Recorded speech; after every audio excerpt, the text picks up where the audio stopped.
polisi jadi korban, rakyat jadi korban.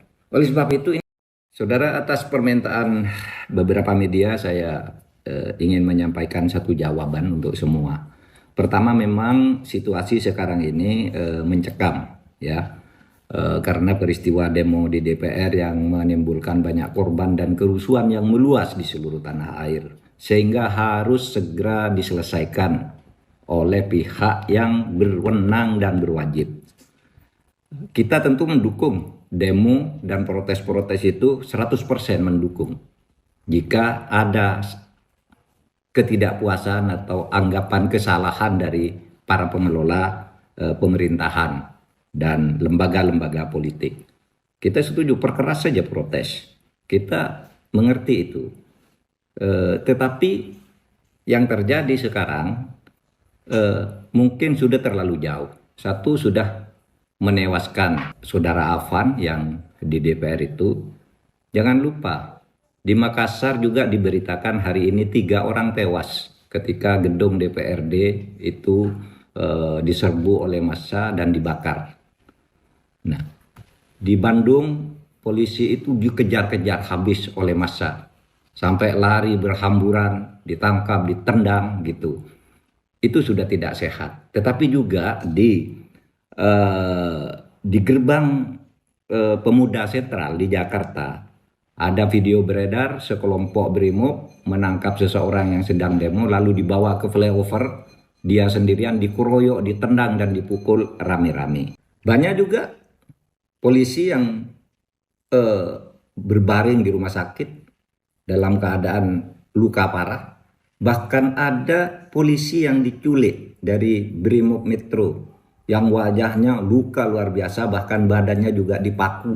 Di jalan-jalan sekarang, yang terutama di depan beberapa polres yang tadi pagi saya lewat ketika menuju bandara, menuju Halim, itu banyak bangkai-bangkai mobil dan bekas bangunan-bangunan dijebol karena penjarahan. Oleh sebab itu, saudara, mari kita sadari bahwa ini tidak bagus, harus kita selesaikan. Para demonstran, saya tetap mendukung, tapi mari terukur juga agar negara ini selamat. Kepada petugas lapangan juga supaya tidak sewenang-wenang. Saya paham petugas lapangan itu terjepit. Di satu sisi, dia harus bertugas mengamankan situasi. Misalnya tidak boleh sampai pagar DPR itu jebol atau pintu-pintu tertentu di DPR jebol. Itu saya memahami, itu tugas aparat yang merupakan perintah dari atasan. Tapi juga dia di lapangan menghadapi massa yang sudah mulai sangat marah. Nah, oleh sebab itu, ini yang harus bertanggung jawab adalah atasan dalam memberi komando itu supaya cermat dari waktu ke waktu gitu. Jangan sampai terjadi korban di kalangan aparat dan rakyat. Yang saya lihat sekarang ini terjadi bentrokan antara rakyat melawan aparat. Padahal aparat itu hanya menerima tugas, tidak ikut mengambil keputusan politik. Jadi korban. Polisi jadi korban. Rakyat jadi korban.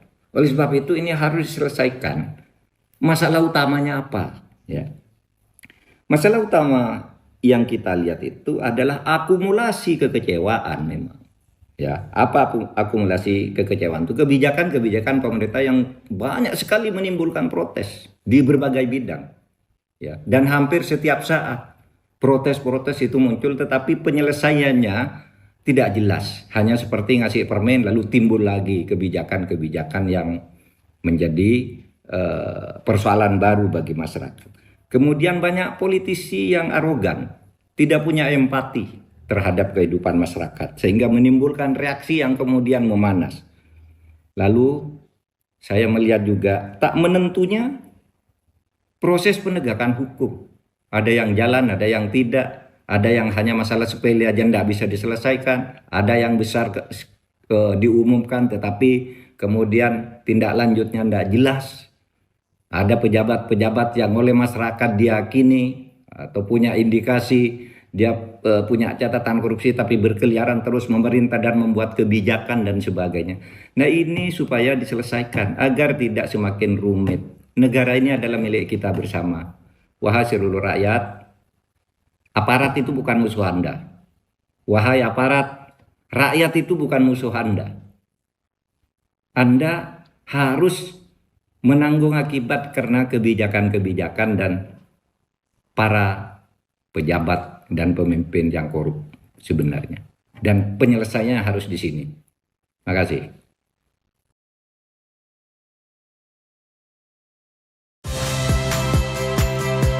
Saya Friska Clarissa. Saksikan program-program Kompas TV melalui siaran digital, pay TV, dan media streaming lainnya.